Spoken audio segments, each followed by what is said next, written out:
with God. We hold regular discussions. We discuss the Word of God. We share the Word of God through text, through all the mediums of social networking. That shows we are still in love with God. You will always have the passion, the burden to share the Word of God in love with others. And even when you receive from others, you appreciate it, and by responding back to the person, that shows you are still in love with God. Even if there is a thing you need to question concerning the text or the discussion, you raise it with love. Amen. Amen. Blessed is the man that walketh not in the counsel of ungodly, nor standeth in the way of the sinners, but his delight is in the law of the Lord. His delight is in the law of the Lord. And in his law does he meditate day and night. Day and night. You let your discussion be in love with God. You discuss, you share the word of God all the time. Your heart is there in His law. And you'll be ready to share it, to discuss it with others. That shows you are still in love with God. Amen. Amen. Number 4. Let's go to Psalm 27, verse 1 to 6. If you are still in love with God, number 4, you defend each other. If you are still in love with God, you defend each other. One thing have I desired of the Lord, that will I seek after.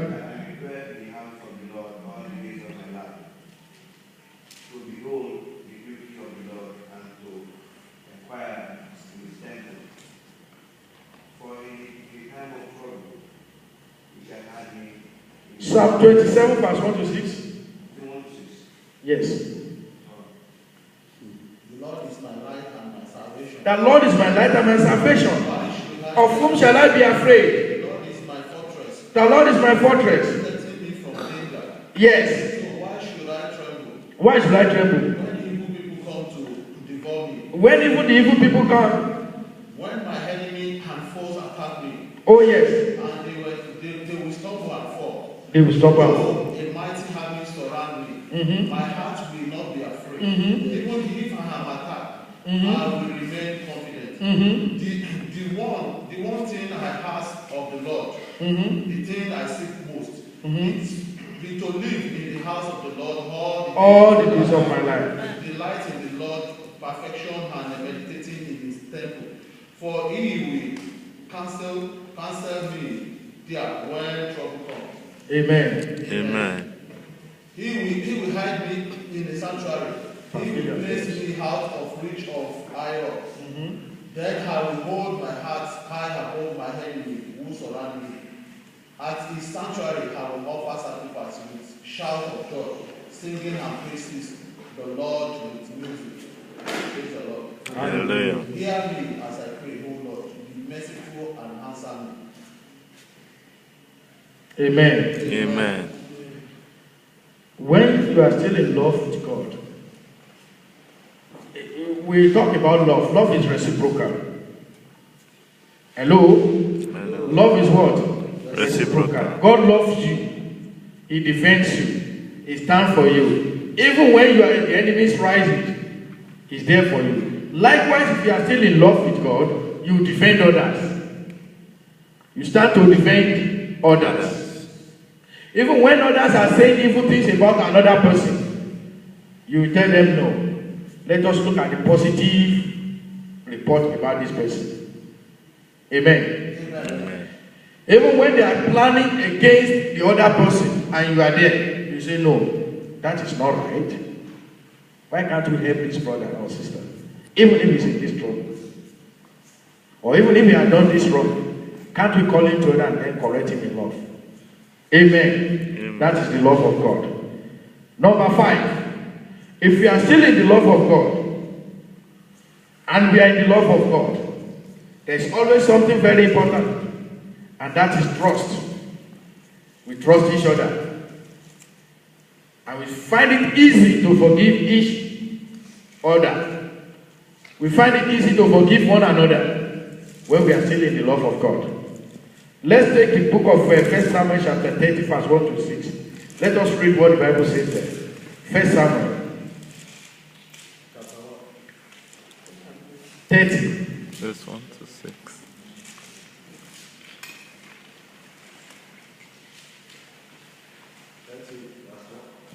Read from verse 1 to 6. When David and his men were come to Ziklag on the third day, that the Amalekites had invaded the south, and Ziklag and The Amalekites invaded the south Ziklag and attacked the Ziklag and burned it with fire. Go on. and had taken the women captives that were therein. They slew not any, either great or small, but carried them away and went on their way. So David and his men came to the city, and behold, it was burned with fire, and their wives and their sons and their daughters were taken captive. Then David and the people that were with him lifted up their voice and wept until they had no more power to weep. And David's two wives were taken captive, Ahinoam the Jezreelite, and Abigail the wife of Nabal the Carmelite. And David was greatly distressed, for the people spake of stoning him, because the soul of all the people was broken, every man for his sons and for his daughters. But David encouraged himself in the Lord his God. Amen. Amen. When you look at that verse 6, David was greatly distressed, for the people spoke of stoning him. But despite that, David did still stand up to support. He still put his trust in God, and he still believed that his people, they are still his people. He rose up to support them, to help them. He didn't say, no, well, if you like, you can stone me. What concern me? Amen. He encouraged himself in the Lord, and he inquired from the Lord. And what he does was to defend others and to fight others, because his trust is in the Lord. So he strengthened himself in the Lord. So if you are still in love with God, you will have trust in each other. That means you will trust God, you will trust your fellow human being around you. Amen. Amen. The common language today is, I don't trust him. I don't trust her. Well, I always ask people, if you don't trust me, do you even trust yourself? Do you trust yourself if you don't trust me? We don't even trust ourselves, not to trust God any longer. Amen. Amen. And that was what is affecting faith today. Because if you don't trust God, there is no way you can have faith or believe. For example, a man of God accosted and said, look, some people said after the prayer, some men of God that came said they are healed in Jesus' name. Amen. But the following day they came back to him and said they are not healed. He's still sick. And I asked the man of God, I said, what do you tell them? Do you trust the men of God that walked with you that day? And what was your response to them? Do you defend them and defend God? Do you trust in God that God can still do it for them? Do you ask them even if they as well believe what the man of God has said? And if they are not healed today, tomorrow, do they still have the faith or belief that tomorrow can be their own turn? Amen. Amen. You can see trust and defending. All this came. But unfortunately, even the man of God could not even defend the other man of God. Because even himself, does he even really trust in God? The question I ask again, yourself, do you believe in healing? Say no, because you cannot heal. Then why are you men of God? Amen. Amen. You have to trust each other, and you will find when you are in love with God, you trust each other, and you find it easy to forgive each other. Let's take another Bible passage, Job 13:15. Job 13:15. The story of Job, while you are searching, looking for that, So we can see that despite all that happens to him, before God could even restore him back, he asked him to do one thing, to go and pray for all his friends. That is forgiveness. Amen. So without forgiveness, there is no restoration. Go on. Though he slay me, yet I will still trust in him. I will maintain my own way with him. If you are still in love with God, though he chastises you, because whoever Father loves, the Son he loves, is chastised. So though God is still giving you that punishment because of your wrongdoing. Hello? Some people will say God will not punish you. When God gave you warning several times, God will get tired of it. And he will react. Amen. When it is time, we talk about when God reacted. Some will tell you, no, God will never react, it's Satan. No. When God is telling you to do something continuously, or giving you warning about things continuously, and you refuse, God will react. Okay, I will give you also one example. Solomon, God reacted to Solomon because God instructed him not to marry from the foreign women. And he went ahead and did it. 1 Kings chapter 11. What happened? God reacted. He raised an adversary against him. 1 Kings 11. God reacted. Though he reacted, still trust in him. Though you have a friend or fellow believers that wronged you, still trust in them because you are in love with God. There's nothing love cannot do. Love settled everything. And that was why Jesus Christ could go to the cross and settle the whole thing because of the love he has for you and for me. Amen. Amen. If you are still in love with God, we are talking about the number 5, and I promise to give us just 7. There are a lot of it. Let's take from the Bible passage again. Let's read Psalm 103, verse 1 to 5. Psalm 103, verse 1 to 5. If you are still in love with God, you trust him, you trust your fellow neighbors, friends, and you still go to them. Despite the differences between you and them, you still go to them in love to settle it. Amen. Go on. Bless the Lord, O my soul, and all that is within me. Bless his holy name. Bless the Lord, O my soul, and forget not all his benefits. Who forgiveth all thy iniquities? Who healeth all thy diseases? Who redeemeth your life from destructions? Who connects you with loving kindness and tender mercies? Oh yes.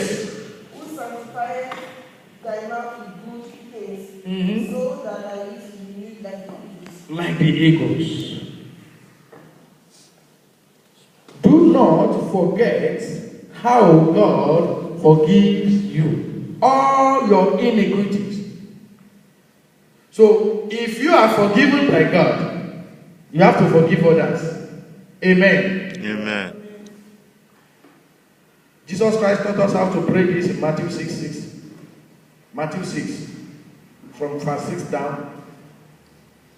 He said, forgive us as we forgive those who trespass others against us. So if you don't forgive others, how do you want God to forgive you? How do you prove you are still in love with God? Hello? How do we say we are still in love with God? And Jesus Christ said, when they asked him, how many times do I forgive my brother? 7 times 7 times. Hello? 70 times 7, I say. So how many times have you forgiven that brother that wronged you? How then you still trust in him that you can still, good things can still come out of him. Amen. Amen. So you can make it to happen as a Christian, as a born again believer, as a Christ follower, as a Christ like. He said, go and let your light shine to the world to see. Amen. Amen. Your light cannot shine to the world to see unless you are in love with Christ. And these 7 parameters are still intact. Amen. Amen. Number 6. I said, I know somebody will laugh. Somebody will laugh. Because I was about to ask Pastor one question during the Sunday school. But I couldn't. I swallowed it. Because I'm guilty of it. Every one of us here, we are guilty of it. Amen. Amen. When he mentioned about someone he had been calling on phone, and the person complained his children has died or sick. But the question I want to ask her, how many of us have visited this sister, even despite that it is painful, to even confirm what is going on? Though we call, do we ask for their place? Because I think and they never send the address. Okay. So that's actually the question I want to ask.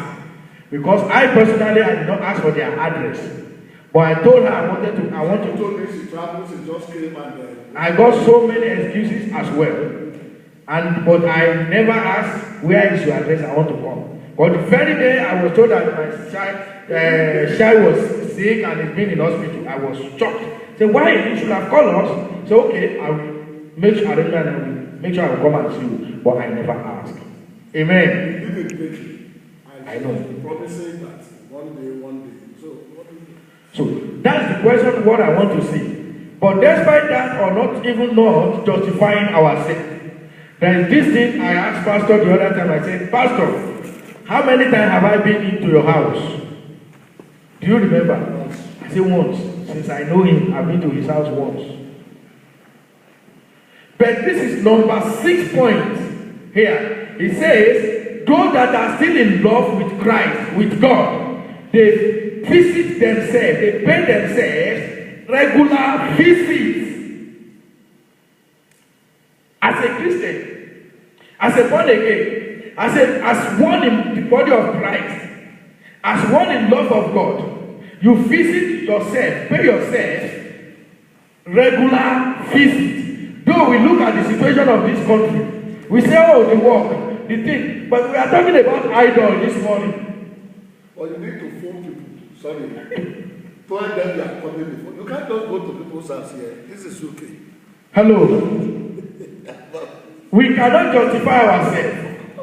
When the disciples were in Antioch, something spectacular happened. The people look at their lives, their behaviors. They notice that the way we behave is not the way these people behave. How we do things is not the way they do it. They do it the way of Christ. Despite the law in the country, they now say these are Christ-like. They are what? Christ-like. They are what? They are Christians. Hello, sir. So if we are truly in love with God, we look at the love of God and we look at Christ, we do things as Christ-like.